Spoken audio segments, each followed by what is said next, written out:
Chinese buyers taking over Japan's resort areas, the case of Isawa Onsen, Yamanashi.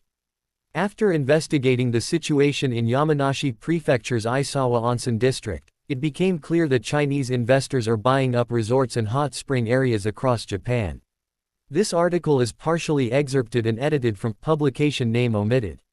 Using investigative reporting and data analysis, a Nikkei reporter explores the hidden realities behind Japan's resort frontlines. The titles and ages of interviewees are based on the time of reporting. Chinese voices fill the streets of Isawa Onsen. In Japan's declining rural resort areas, where depopulation continues, the influence of Chinese capital is steadily expanding.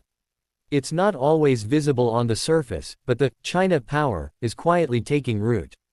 What exactly is happening in these local resort towns?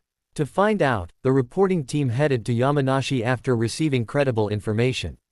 It takes less than 2 hours from central Tokyo by express train. On a weekday evening in Fufuki City's Isawa Onsen district, the reporters walked through the streets and heard Chinese being spoken all around them. Tour buses were parked everywhere, and the passengers getting on and off were mostly Chinese tourists. Hardly any Japanese people were in sight. Around 6 p.m., many travelers, having just checked into their hotels, went shopping at nearby convenience stores. They carried shopping bags filled with food and drinks back to their hotels, almost all of which are now owned by Chinese investors. From the outside, however, it's difficult to tell. Even if this place becomes like a Chinatown, it's still better than turning into a ghost town. At least the lights of the hot spring district stay on, says Koji Furuya, 51, head of the Isawa Onsen Ryokan Cooperative Association, expressing his conflicted feelings. From the bubble collapse to today, Chinese capital leads hot spring revival. Isawa Onsen once flourished as one of the Kanto region's top entertainment and resort areas. During Japan's economic bubble in the late 1980s and early 1990s, it reached its peak, fueled by its convenient access from the Tokyo metropolitan area.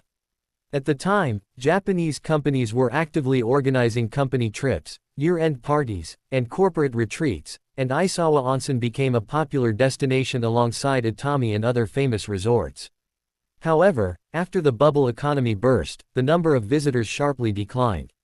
Many ryokan traditional inns and hotels went bankrupt, and empty buildings began to stand out in the area. The once bustling resort town fell silent. Then, in the 2010s, Chinese investors began appearing one after another. They purchased struggling ryokan and hotels at bargain prices, renovated them, and reopened them, mainly targeting Chinese tourists. These new owners often manage the facilities remotely, hiring Japanese staff or local intermediaries to run the business. Chinese capital, revival or takeover. Some local residents see the inflow of Chinese money as a lifeline. Without them, many of these hotels would have closed permanently, says one longtime local innkeeper. Tour buses filled with Chinese tourists have once again brought movement and money to the town's streets. Restaurants and shops near the station are seeing more business than before. But others are uneasy. Local residents worry that as more properties are purchased by foreign capital, Japanese owners and staff are being pushed out. It doesn't feel like Japan anymore, one elderly shopkeeper mutters. There are also concerns that the profits are not staying in the local economy, they flow back overseas. A nationwide trend. Isawa Onsen is not an isolated case. Similar patterns are being reported in other resort areas such as Hokkaido, Hakone, and Beppu. Chinese investors are drawn to Japan's low real estate prices, strong tourism infrastructure, and weak yen, all of which make it easy to acquire high-quality properties at a fraction of their previous value. These investors are not only targeting hotels but also ski resorts, golf courses, and even entire hot spring towns.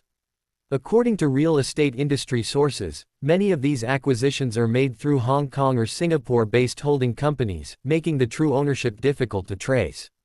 The future of Japan's resort towns.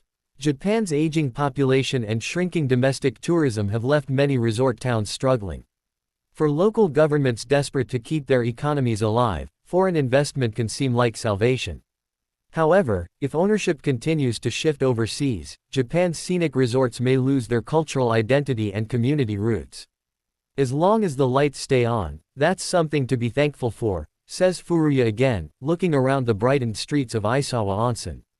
But we also have to think about what kind of future we're lighting up.